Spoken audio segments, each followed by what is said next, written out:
We back. What can I say? I always dip on you guys and just say fuck it. One thing I'm really happy about right now that we have accomplished. I don't got a fucking haircut. Oh, I should have got a haircut before I turned on this fucking camera. But one thing I'm happy about that we did while I was gone, we gained subscribers this time. That was different. Like, we actually gained subscribers. Welcome to the channel. I love you guys. I mean, how can I say I love you guys? I mean, we just met, didn't we? But one thing that I'm really happy about is how far we're getting. It seems like we're getting to 100 subscribers, like super close. Seems so far away, but seems so close at the same time, you know? It's honestly crazy. Seems like we have a far way to go, but we came a far way as well, you know? So for that, I want to thank you guys. I look back at my TikTok. I never used TikTok, but I look back at it. I posted a video. Actually, I can show you guys. Now, this video was made on January 21st, 2020, so over a year ago. It shows me I have 18 subscribers. You guys aren't going to be able to see that, but can you see that? It's 18 subscribers, and that was over a year ago. What can I say? We've really come far. Like I said, thank you guys. Today, we're watching Unsolved Mysteries that are very creepy. I don't know if we're going to finish this whole video that we're about to watch, but we're going to get through probably most of it. Yeah, I ain't gonna keep you guys no further. Let's watch.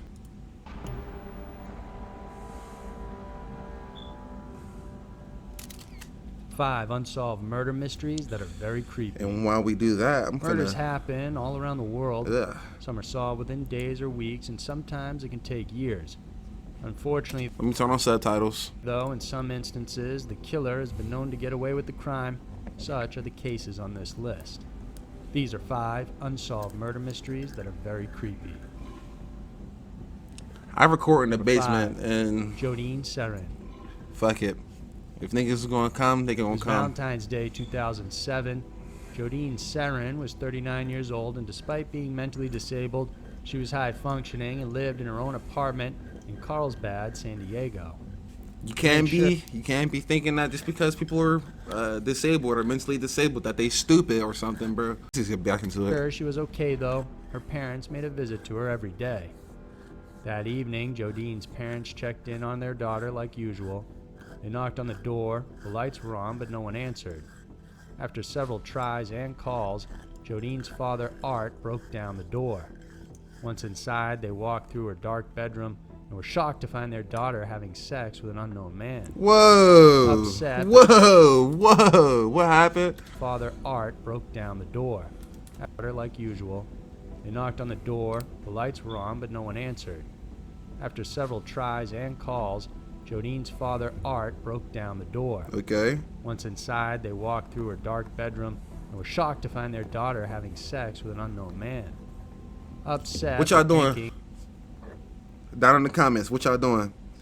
You just get home from wherever you at, blah, blah, blah. I'm talking about in the future.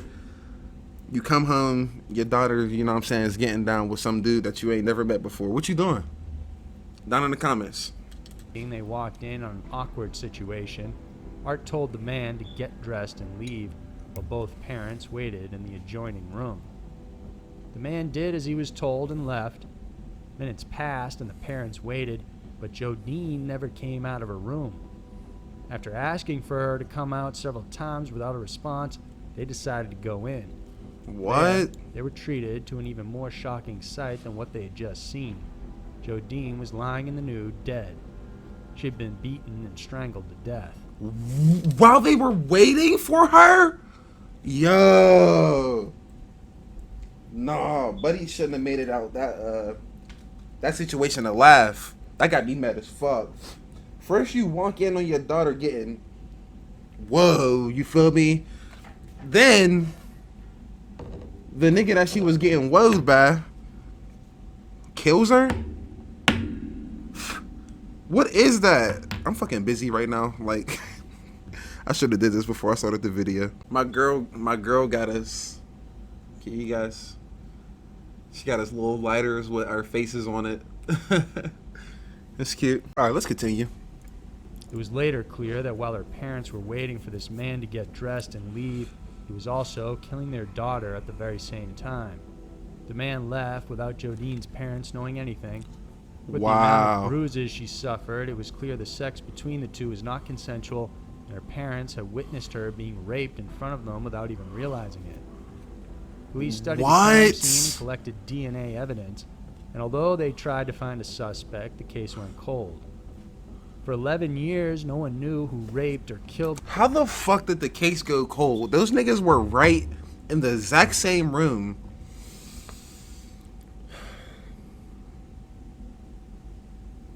Maybe I'm just not meant to understand, bro. The woman.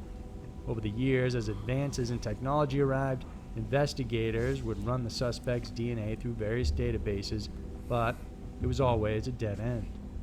But then recently, they turned to phenotyping and forensic genealogy, hoping it would solve the mystery. Phenotyping recreates what the suspect may have looked like based on the DNA. Forensic genealogy, meanwhile, uses existing DNA from family trees freely submitted online to find familial matches. This was the same procedure used to capture the Golden State Killer. When investigators used this technique on Jodeen's case, one possible name came up: David Mabrito. David Mabrito was a former Oceanside resident and was 38 years old at the time of the crime. Once his name came up, it was a matter of obtaining his direct DNA from another law enforcement agency, but as it turns out, his DNA was never entered into a system because he had passed away in 2011. Even though police say they are sure that he raped and killed Sarin, they still don't have answers on motive or whether Sarin even knew the suspect at all. That's fucking Number 4, annoying. Terry Bevers. I don't like that. On April 18, 2016, Terry Bevers, also known as Missy, arrived at Creekside Church in Midlothian, Texas at 4 a.m. for an early morning fitness class she was leading. But minutes before her, church surveillance captured a figure dressed in what appeared to be full SWAT gear. This individual carried a hammer and what looked to be a small crowbar. Although it wasn't captured on camera, the intruder and Missy did encounter each other that morning. When one of Missy's students arrived at the church for class, police received a frantic 911 call stating that there was an unresponsive woman inside. Missy didn't survive the attack, and it was later revealed she had suffered multiple stab wounds to her head and chest. Man! 2 years after the murder, the case still remains unsolved. Even though there was clear surveillance footage, police still have no suspects or concrete leads. During the initial phase... Oh my god, what are the police for? What are they for? Fam, how are we having cold cases in 2016? How are we having cold cases in the 2010s and beyond? You know what I mean? They got forensics. They got DNA. They got cameras. They got witnesses. There's people everywhere. I mean, I'm not gonna say everywhere, but like, there's your phone beeps off all these different towers whenever you go someplace. Get a call, get a text message, it beep off the nearest tower. How are there any cold cases like this? It makes no sense. The investigation, scrutiny focused on Missy's husband, Brand, but it turns out he was 600 miles out of town on a fishing trip during the killing. People then believed the murder just may have because been a robbery gone wrong and that Missy was just in the wrong place at the wrong time. But the idea of robbery seemed off as the intruder looked half-hearted in trying to pry open the doors or even steal anything from the church at all. The intruder also left Missy's diamond wedding ring on her finger. If robbery was the motive, then most likely that would be the first thing they took. Investigators estimate the intruder to be around 5'2" to 5'7". From the video, they couldn't distinguish whether the person was male or female. It's also noted the killer had a grown-ass man walking gait. Although the investigation still doesn't have any solid evidence of who that's a grown-ass man, bro. Internet sleuths are pointing to one potential suspect: Brandon Bevers' father and Missy's father-in-law, Randy. According to them, Randy seems a likely suspect since days after Missy was murdered, he brought in a blood-stained shirt to the cleaners. Randy said it was from a dog injury, which supposedly the vet confirmed. But footage of Randy walking, though, seems to match up with the height and weight of the intruder. Even more telling was that the distinctive gait also mirrored Randy's. Man. After Missy's death, investigations revealed the couple had been having marital as well as financial difficulties. There were also allegations Missy was having an affair, and so it's believed Randy may have helped his son out of the relationship. But Randy seems to have a solid alibi and said he was out traveling in California at the time of the murder. Even though until now there's no resolution to the case, the Bevers are still hopeful that one day they will find an answer as to who killed Missy. Number 3. I'm not hearing Nicole that. Smith. That was fucking garbage.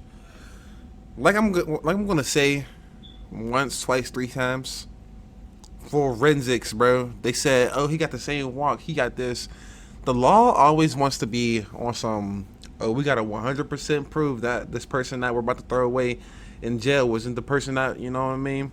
And I get it, you know what I mean? You don't want to lock up the wrong person. But I swear to God, if there is just like so much evidence, bro, that's why I say the police is useless, bro. Sometimes you don't need like 100% proof. You don't need to see them do it. You know what I mean? You know they finna do it or they did it. I don't care. Nicole Smith. On June 7th, 1995, it was the start of a normal day for 14-year-old Okay. Nicole Smith from southwest Atlanta. She was walking from her Deerfield apartment complex with her sister and a friend. Midway, though, Atlanta. Nicole realized she had forgotten to bring her book report. She told her sister and friend to go on without her and that she was going to head back home to get it. Hey, teach your kids never do nothing alone. Especially you young ladies. Please don't do it alone. Tell your friends, hey, come back. Or come with me to my house and then we're going to walk back. You know what I mean? Fuck being late. Fuck anything, getting in trouble. At least you're safe. You know what I mean? She Like, decided to take a shortcut through the woods, taking a shortcut through the woods. hoping to cut time. But as she walked, she was attacked by a man who assaulted her and shot her twice in the head. Security guards in the area heard the gunshots and rushed towards them. They found Nicole's body and her school bag, which had her identification, but there was no sign of the killer. Years later, in June of 2004, another girl was viciously attacked the same way, 3 miles away at East Point. The 13-year-old was dragged into the woods, then raped. However, this time, the teen was able to run away and inform police. She described the assailant as a black man, about 20 to 30 years old, and approximately 5 feet 10 inches tall. He had a medium complexion with a gap in his front teeth, and he was wearing gold-framed glasses during the attack. The DNA collected was later matched to the same man that attacked and killed Nicole Smith. Despite this link, though, the case remained unsolved, and even now, there's still no suspects. Anyone with information can submit anonymously to the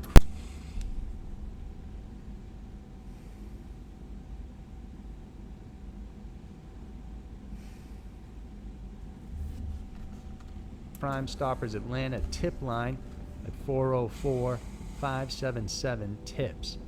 It's also possible to contact them via crimestoppersatlanta.org. Useless. 2. Fucking Candace useless, bro. Man.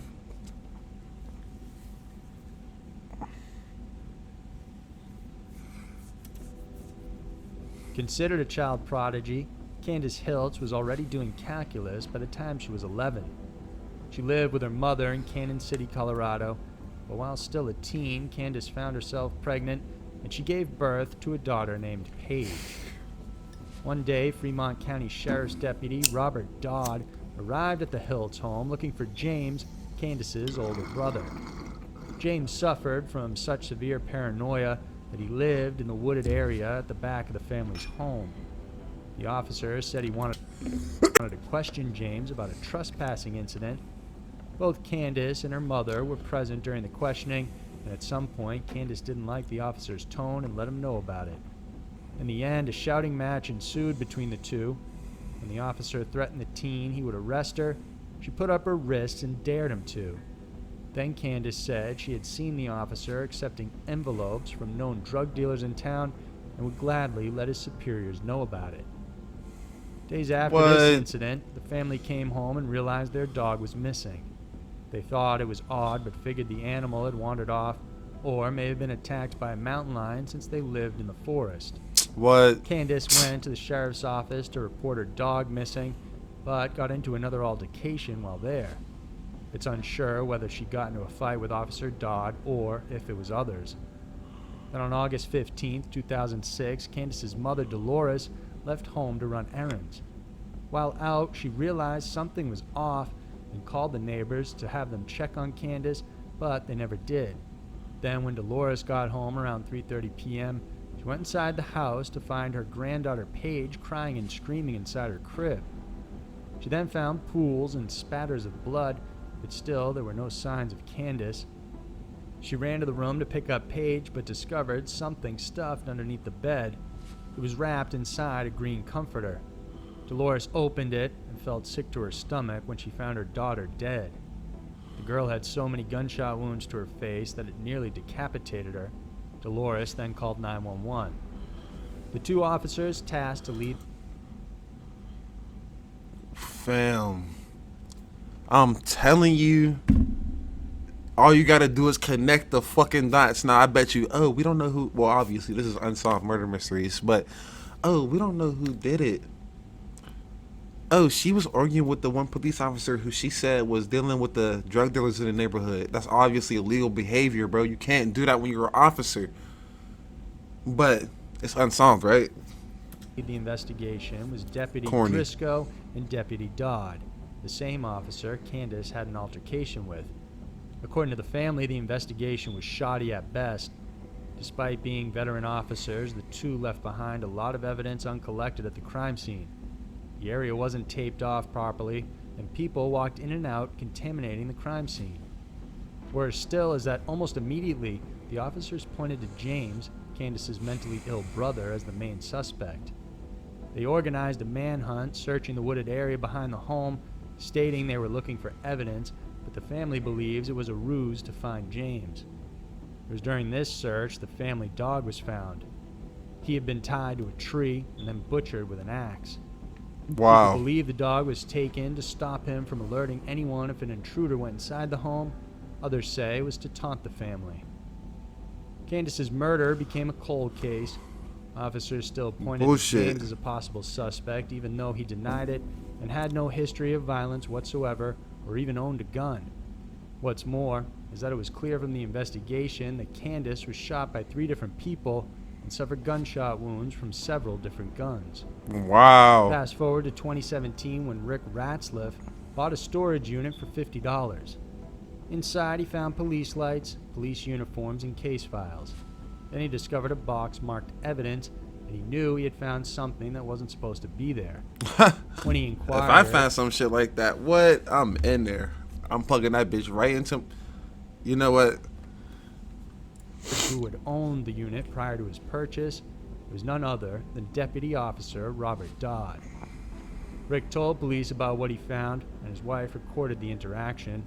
The conversation between the officers was threatening, and in fact, they forced him to keep his mouth shut about finding the evidence inside the locker. Wow. Dodd's family also tried to buy back that locker from him. Inside the evidence box, they found the axe used to kill Candace's dog, as well as the blood-stained rope. There was also bloody socks and a backpack containing Candace's bloody shirt. Then at a landfill outside of Cannon City, more evidence was found from a sexual assault case Dodd was involved in. The officer had thrown that... Man, lock that nigga up! Eventually, the word got out finna cut about this the shit locker off. finding. The evidence was taken and held by the Colorado Bureau of Investigations. They have pledged to look into the misconducts with the Fremont County Sheriff's Department. Dodd eventually faced trial in 2018 for abusing public records and 2 counts of second-degree official misconduct. When asked why he had kept the evidence, he simply said, "No comment." Many believe Dodd, as well as other officers, might have been involved with the case, or at least botched it from the get-go, although there's no concrete proof tying them to the murder. Despite Dodd I and hate hearing police's that shit. handling of the evidence, no one has been arrested in Candace Hiltz's death. I hate that. Should we watch number 1? Oh, man, listen. Y'all find a video. I hope you guys enjoyed that video. If you did, make sure you like, comment, subscribe, turn on post notifications, and I will see you guys in the next video. Peace.